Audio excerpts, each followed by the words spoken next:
Hello friends, good morning all of you. आपका learning success point sociology YouTube channel में आपका बहुत बहुत स्वागत है। जैसा कि हमें एक चैट बॉक्स में ये पता चला है कि क्योंकि कहीं कहीं यूनिवर्सिटी में जो है कि ऑब्जेक्टिव एग्ज़ाम करा रहे हैं, चाहे वो स्टेट यूनिवर्सिटी हो चाहे सेंट्रल यूनिवर्सिटी है, कुछ ऐसे बच्चे हैं जिनके पास संसाधन नहीं है, चाहे वो मोबाइल भी उनके पास नहीं है, लेकिन वो किसी न किसी परिवार में किसी न किसी मेंबर के पास मोबाइल स्मार्टफोन है जिनसे वो अपडेट है। तो कहने का मतलब ये है कि वो चाह रहे हैं कि कुछ इससे रिलेटेड कुछ ऑब्जेक्टिव क्वेश्चंस उनको मिल जाए तो काफ़ी सपोर्ट होगी। क्योंकि मैं पिछले वीडियो में भी लगभग पार्ट 1 में ये चीज़ बताया था कि प्रारंभ में जब पर्यावरण को समाज किस प्रकार सुरक्षित और विकसित किया, उसी प्रकार आज वनली केवल इकोलॉजी और इकोसिस्टम के बारे में बताई जाएगी। जो पारिस्थितिकी और पारिस्थितिक तंत्र के बारे में आज लेक्चर होगा, जिन्हें हो सकता है कि आपको काफ़ी फ़ायदेमंद होंगे, क्योंकि उसमें ऑब्जेक्टिव भी मैं वन लाइन क्वेश्चन आपको बता दूंगा। चाहे तो आप इस वीडियो के माध्यम से भी मैटर नोट कर सकते हैं। तो आज हम स्टार्ट करते हैं इकोलॉजी के बारे में। पारिस्थितिकी के बारे में आज हम जानना चाहते हैं कि पारिस्थितिकी कैसे आया। जो इकोलॉजी शब्द थे, क्या वो डायरेक्ट आए या फिर उससे पहले कुछ और शब्द थे? तो इकोलॉजी और इकोसिस्टम में आप दो चीज़ हमेशा याद करिएगा। अर्नेस्ट हेक्ले, एजी टांसलर। अर्नेस्ट हैकले का नाम इसलिए लिया जाता है कि एक तरफ से इकोलॉजी या इकोलॉजी के जन्मदाता होते हैं, और इस शब्द का सर्वप्रथम उन्होंने प्रयोग किया था। किस रूप में किया था ये आपको लेक्चर में बताऊंगा, इस वीडियो में बताऊंगा। और एजी टांसले ने जो हमारे इकोसिस्टम्स वर्ड थे, सर्वप्रथम उन्होंने 1935 में प्रयोग किया था। ये सारे मैं डिटेल से बताऊंगा, क्योंकि हमारे जो वीडियो होंगे टाइमिंग होंगे वो 14 मिनट के समथिंग होंगे, क्योंकि अगर उसके बाद भी अगर टॉपिक अधूरा रहता है तो पार्ट के रूप में आएंगे। चलिए आज इकोलॉजी के बारे में बात किया जाए। इकोलॉजी है क्या? पारिस्थितिकी क्या है? क्या पारिस्थितिकी वह विज्ञान है जिसके अंतर्गत समस्त जीवों तथा भौतिक पर्यावरण के मध्य उनके अंतर संबंध का अध्ययन किया जाता है। उसे पारिस्थितिकी तंत्र कहा जाता है। अब ये चीज़ हम तो जान गए कि पारिस्थितिकी वह विज्ञान होता है जिसके अंतर्गत समस्त जीवों तथा भौतिक पर्यावरण के मध्य उनके अंतर संबंधों का अध्ययन किया जाता है। उसे इकोलॉजी कहा जाता है। लेकिन एक चीज़ कहना जा रहा हूँ कि इकोलॉजी बाद में चेंज हुआ, ये शब्द बाद में चेंज किया गया। तो हम उसके बारे में थोड़ी चर्चा कर रहे हैं कि इकोलॉजी कैसे आया। ओकियोलॉजी, सर्वप्रथम ओकियोलॉजी शब्द का प्रयोग अर्नेस्ट हेक्ले ने 1869 में प्रयोग किया।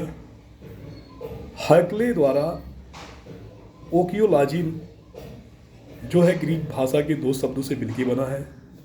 पहला ओकियास, दूसरा लागस। ओकियास का अर्थ होता है रहने वाला स्थान, लागस का अर्थ होता है अध्ययन करना। यानी अगर दोनों को सेंटेंस को जोड़ दिया जाए ओकियोलॉजी का, तो वह स्थान जहाँ रहने वाले का अध्ययन किया जाता है। अब रहने वालों का मतलब ये है कि जो हमारे इन्वायरमेंट में जो संपूर्ण संगठक हैं, चाहे वो पेड़ पौधे हों, जीवधारी हों, अणुजीव हों, सभी आपस में मिल के अजैविक और जैविक घटनाओं के अंतर संबंध या के उस माध्यम से एक दूसरे से जुड़े हुए होते हैं, और कहीं न कहीं वो पर्यावरण के रूप में जो है संशोधित होते हैं। तो ये चीज़ मैंने आपको पहले बता दिया कि सर्वप्रथम अर्नेस्ट हेक्ले ने 1869 में ओकियोलॉजी शब्द का प्रयोग किया। फिर जब उन्होंने आगे चल के जब दोनों डिफाइन किए ओकियोलॉजी को, तो उन्हें लगा कि कहीं ना कहीं ये ग्रीक भाषा है जो पूरे संसार में नहीं पढ़ी जाती है, क्योंकि हर जगह का जो देश का लैंग्वेज है वो भले हम कहते कॉन्स्टिट्यूशन के रूप में, तो कहीं ना कहीं अलग अलग इंग्लिश, हिंदी, संस्कृत सभी को मान्यता दिया गया है। फ्रेंच, जर्मन, इटालियन हर लैंग्वेज होती है। तो इसलिए उन्होंने क्या किया कि आगे चल के उनको ओकियोलॉजी को चेंज करके उनके स्थान पे इकोलॉजी का शब्द परिवर्तित किया। इसलिए अर्नेस्ट हैक्ले ने आगे चल के 1869 में ओकियोलॉजी शब्द का सर्वप्रथम प्रयोग किए थे। उसके बाद जो है कि जब इन सब का डिफाइन करने के बाद उन्होंने भविष्य में फिर आगे चल के ओकियोलॉजी के स्थान पर इकोलॉजी शब्द का स्थान दिया या नाम दिया। अब अगर हम इकोलॉजी की बात करते हैं प्रेजेंट सिनेरियो में, तो उन्होंने आगे चल के ये भी बताया कि वर्तमान समय में पारिस्थितिकी की संकल्पना को व्यापक रूप दिया गया है। अब पारिस्थितिकी के अंतर्गत न केवल पौधे बल्कि जीव जंतुएं, उनके पर्यावरण के बीच अंतर संबंधों का अध्ययन किया जाता है, जहाँ पर मानव समाज उसके भौतिक पर्यावरण की अंतर्क्रियाओं का अध्ययन किया जाता है, जिसे हम पारिस्थितिकी कहते हैं। ये तो चीज़ आज तो क्लियर हो गई कि इकोलॉजी किसे कहते हैं, ओकियोलॉजी कब आया और इकोलॉजी कब आया। अब इसके बाद हम इकोसिस्टम की बात करते हैं। इकोसिस्टम क्या है, क्योंकि ओकियोलॉजी से इकोलॉजी बना और ओकियोलॉजी से इकोसिस्टम कैसे बना, ये चीज़ हम जानना चाह रहे हैं। तो पारिस्थितिकी तंत्र शब्द का सर्वप्रथम प्रयोग एजी टांसले ने 1935 में प्रयोग किया था। अगर हम समान रूप से इसको समान रूप से पारिस्थितिक तंत्र के बारे में या इकोसिस्टम के बारे में जानना चाहें, तो जीवमंडल के सभी संगठकों के समूह जो पारस्परिक क्रिया के सम्मिलित होते हैं उनको पारिस्थितिक तंत्र कहा जाता है। एक लाइन में, कभी किताबी कीड़ा नहीं बनना चाहिए, उसको समझना चाहिए। अगर आपसे पूछे कि इकोसिस्टम क्या होता है, पारिस्थितिक तंत्र क्या होता है, तो आप ये बता सकते हैं कि समान रूप से जीवमंडल में रहने वाले सभी संगठकों के समूह जो पारस्परिक क्रिया में सम्मिलित होते हैं उन्हें इकोसिस्टम या पारिस्थितिक तंत्र कहा जाता है। पारिस्थितिक तंत्र का प्रयोग सर्वप्रथम एजी टांसले ने 1935 में प्रयोग किया था। और आगे वो भी बताते हैं कि किस तरह पारिस्थितिक तंत्र प्रकृति क्रियात्मक इकाई होती है, क्योंकि जो भी हमारा इकोसिस्टम होता है वो एक नेचुरल यूनिट होती है, जिसमें उन्होंने ये भी बताया कि इसके जैविक अजैविक घटकों के बीच होने वाली जटिल क्रियाओं का सम्मिलित होता है। अब एक चीज़ तो आपको ध्यान में आना चाहिए कि इस इकोसिस्टम में दो शब्द का मैं प्रयोग किया। इकोसिस्टम में दो शब्द का मैंने प्रयोग किया। एक होता है अजैविक घटक, जैविक घटक। अगर पूछा जाए कि घटक कितने प्रकार के होते हैं, तो देयर आर 2 टाइप्स घटक होते हैं, 2 प्रकार के होते हैं, एक अजैविक घटक, एक जैविक घटक। अजैविक घटक जिसे हम भौतिक कारक भी कहते हैं, या ये कहूँ कि एक नेचुरल मेटलिस्टिक होता है जो प्राकृतिक रूप से जन्म लेते हैं, जिसे नेचुरल रूप में जो है कि संशोधित होते हैं, चाहे ये कहें कि प्राकृतिक रूप में उसका उल्लेख किया जाता है, जो डायरेक्ट पैदा होते हैं। दूसरा जैविक घटक के रूप में उत्पादक, उपभोक्ता, अपघटक, ये 3 चीज़ आते हैं। और जैविक घटक के रूप में भौतिक कारक मैंने बताया, अकार्बनिक कारक और कार्बनिक कारक। अब भौतिक कारक कौन कौन से आते हैं? तापमान, अर्हता, या उसी कभी कभी थोड़ा सा हिंदी की लैंग्वेज जो है, कभी कभी आर्द्रता जिसे नमी कहा जाता है, प्रकाश, चाहे वो सोलर एनर्जी की बात किया जाए, वायुमंडलीय दाब कहा जाता है, स्थलाकृति कहा जाता है कि हर जगह की जो ज़मीनें होती है उसकी कृति आकार अलग अलग होते हैं। उसी प्रकार अकार्बनिक कारक में कौन कौन से आते हैं? जल आते हैं, वायुमंडल गैस आते हैं, मिट्टी आते हैं, खनिज आते हैं, चट्टान आते हैं। कार्बनिक कारक के रूप में प्रोटीन, कार्बोहाइड्रेट, वसा, ये 3 चीज़ जो नेचुरल फिनोमेना है, जो बाद में अपने आप पैदा होते हैं। जैविक घटक उत्पादक और उपभोक्ता और अपघटक के रूप में आता है। तो आपने कहीं पढ़ा होगा, चाहे 6, 7, 8 की किताब में आप देखे होंगे, कक्षा 6, 7, 8 की किताब में आप देखे होंगे कि एक चित्र बना होगा, primary consumer, secondary consumer, tertiary consumer की एक चैन सर्किल बनी होगी, जिसमें क्या नाम है कि उन्होंने दिखाया होगा और बनाया होगा, नीचे डिस्क्राइब भी किया होगा। 6-7 से आप पढ़ते आ रहे होंगे, अब तो नियर अबाउट 3-4 की किताबों में मिल गए हैं।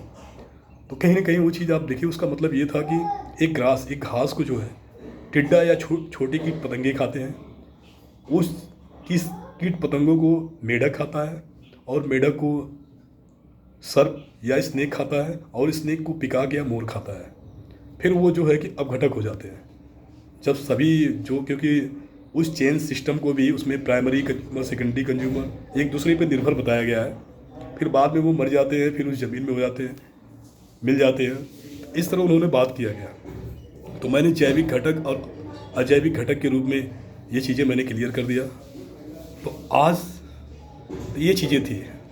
तो फिर मैं आपको आगे चल के विशेषताएँ बताना चाहता हूँ कि पारिस्थितिकी तंत्र की जो विशेषताएँ हैं वो कैसे कैसे हैं, क्या क्या हैं। Characteristic of ecosystem. पहला, पारिस्थितिकी तंत्र के विभिन्न प्रकार के ऊर्जा द्वारा संचालित होते हैं। दूसरा, पारिस्थितिकी तंत्र प्राकृतिक संसाधन तंत्र है, यानी जो इकोसिस्टम है वो नेचुरल सिस्टम है। यह एक संरचित और सुसंगठित तंत्र होता है। जैसे आपने पढ़ा होगा, दक्षिण अफ्रीका में सहारा मरुस्थल पाए जाते हैं, बंगाल में मैंग्रोव वन पाया जाता है। तो इस तरह के जो नेचुरल चीज़ें होती हैं आप देखने को मिलता है। हिमालय जोन में आप मध्य हिमालय, बृहद हिमालय, लघु हिमालय का नाम सुने होंगे। तो ये चीज़ें सिस्टम जो नेचुरल फिनोमेना है जो अपने आप होते हैं, तो ये चीज़ें उसके अंतर्गत आता है, क्योंकि संरचित भी होते हैं और सुसंगठित होते हैं, एक दूसरे से जुड़े होते हैं। फिर उन्होंने बताया कि पारिस्थितिकी तंत्र की उत्पादकता उसमें ऊर्जा की सुलभता पर निर्भर करती है, जो हमारी इकोसिस्टम है।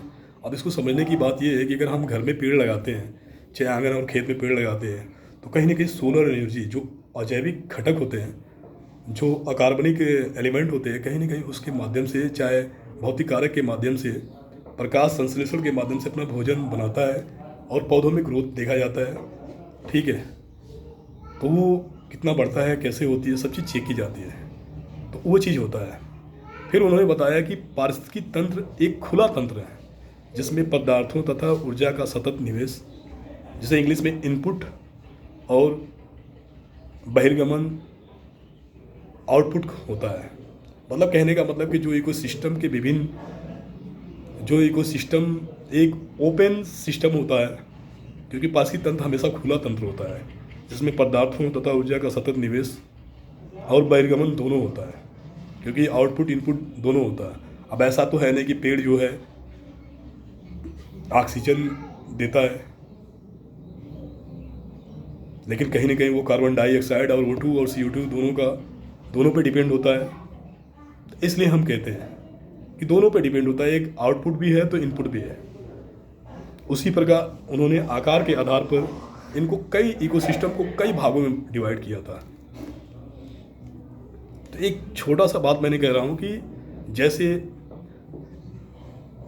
उन्होंने 3 प्रकार की बात किया था। संख्या चर, नंबर वैल्यू, जिसमें संख्या का घनत्व, प्रजाति का क्षेत्र, भोजन या आहार की आवृत्ति, ये नंबर वैल्यूज में आते हैं, संख्या चर में आते हैं। दूसरा उन्होंने निकेत चर बताया, जिसमें स्थान की ऊंचाई, दैनिक समय की अवधि, आहार तथा संख्या में अनुपात।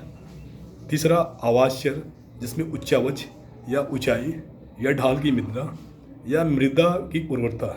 ये 3 चीज़ों ने उन्होंने बताया कि मतलब इकोसिस्टम जो है 3 बातों पे डिपेंड करती है, संख्या चर, निकेत चर और आवास चर के रूप में। तो ये थी इकोसिस्टम, इकोलॉजी, ओकियोलॉजी, उसके कैरेक्टरिस्टिक, ये चीज़ थी।